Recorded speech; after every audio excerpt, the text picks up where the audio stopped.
people in the United States are disabled? How big is the market?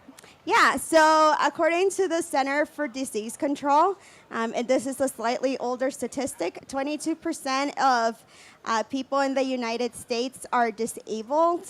That's more than 53 million people, and that particular survey did not include people with hearing impairments. When we break down the population a little more, people between the ages of 18 through 65, that's about 74 million people, 32%. And above the age of 65, it's 60.5% of people above the age of 65 have some kind of disability. And as we know, the aging population is rising, so it's just a bigger and bigger population. You've mentioned Apple is a game changer. Can you tell us a little bit more about Apple and how it's pushed the edge for mainstream accessibility? For the first time ever, back with the iPhone 4, they included a very robust screen reader into their iPhone. And so it was out of the box mainstream accessibility. You didn't have to buy anything differently. You didn't need anyone to help you set it up because as soon as you got it, you were able to use it. And since then, Apple has really increased its commitment to accessibility. They really are like the first major company to have done so. Now there's a bunch of them, including Google, that are including accessibility, but they were really the first, and by far they have come the furthest. So accessibility is not something that is taught in school.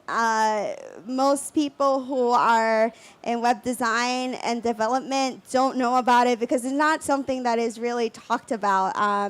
But there are guidelines, and once you know about it, it's really easy to get educated. There are a couple other ways that the tech companies here can embrace accessibility. What are some of the other ways? Yeah, if you're really serious about embracing accessibility and diversity and inclusion, which should be a goal for everyone, and if you're really serious about user experience, we really have to think about users not as ourselves, which I think we do a lot, like this is the person who's using a computer, it's like me. But most of the time, that's not true. And so we really have to focus on widening our definition of what a user looks like, what they act like, how they interact with the web.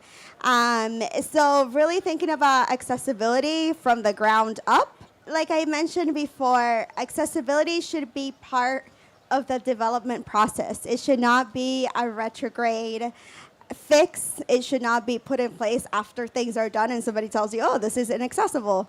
You should really think about accessibility from the bottom up because otherwise it's a lot more expensive to fix and it never works as well as it could have if it had been part of the design.